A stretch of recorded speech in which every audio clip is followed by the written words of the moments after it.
Aragon, it's a fun track. It was the first time I've driven it. It's always nice to drive something new and to learn something new. Fast corners. I certainly didn't expect it to rain in the first race, but the conditions were very similar to what I was familiar with back in Dubai. Everyone says you don't win the race in the first corner, but it's a race, so from the moment the lights go out you have to fight for your position. You have to be very careful to be close to the cars in front, but also leave yourself enough of a gap for a good start. Of course, a lot of things go through your head, what you're going to do in the start. If you think you can overtake someone in the first corner, it's crucial to keep calm, to keep your cool, because the reaction times you need for the light, when they turn off, you need to be quicker than everybody else. Of course, we're going to this very fast swooping right-hander on the edge, always playing with the throttle, especially in the early laps when the tires are not ready sometimes. Here I'm just putting a little bit of pressure in the mirrors. Different lines, but they all work. Poke my nose there, the guy gets the idea that I'm already on the inside, so he gives me the corner basically. So with a good run, I go side by side with him. I take the inside very early. For this overtake, as you saw, I went on the braking zone. Being on the inside of a tight hairpin allows the opponent on the outside to get a much better run out of the corner. You have to play with the traction, if you have your tires a bit dirty off the line, etc., etc.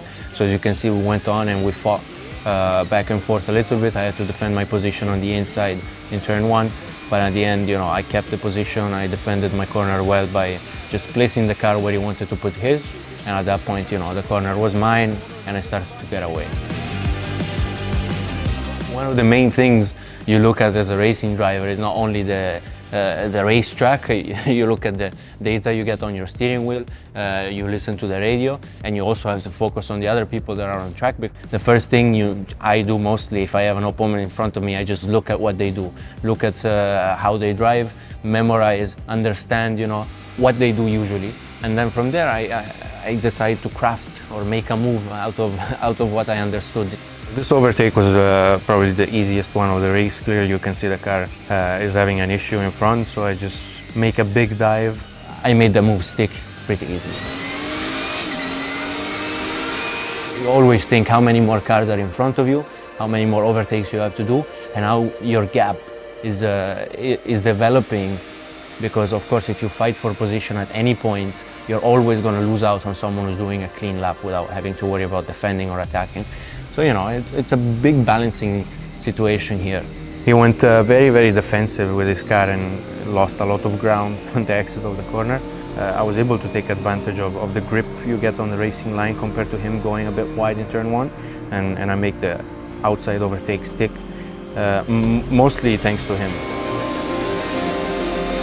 So this overtake, I'm still a little bit questioning my sanity. When I did this, you can see I have a big moment. I don't know, frankly, how I saved it.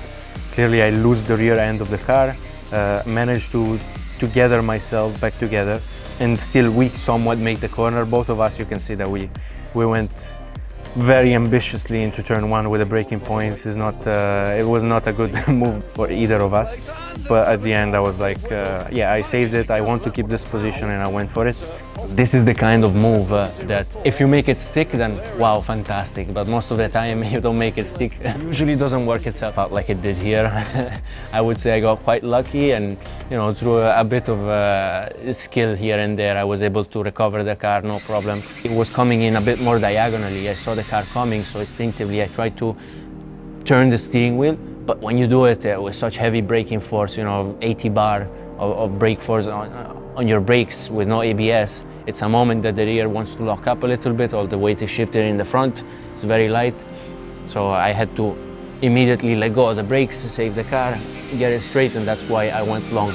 But in the end, it worked itself out. It was the last lap before the end of my stint. And then from here, my teammate Simone, he took the car in his hands. He did a very good race and managed to finish second. Of course, he had a big moment going into the gravel, but that's another story for another time, yeah.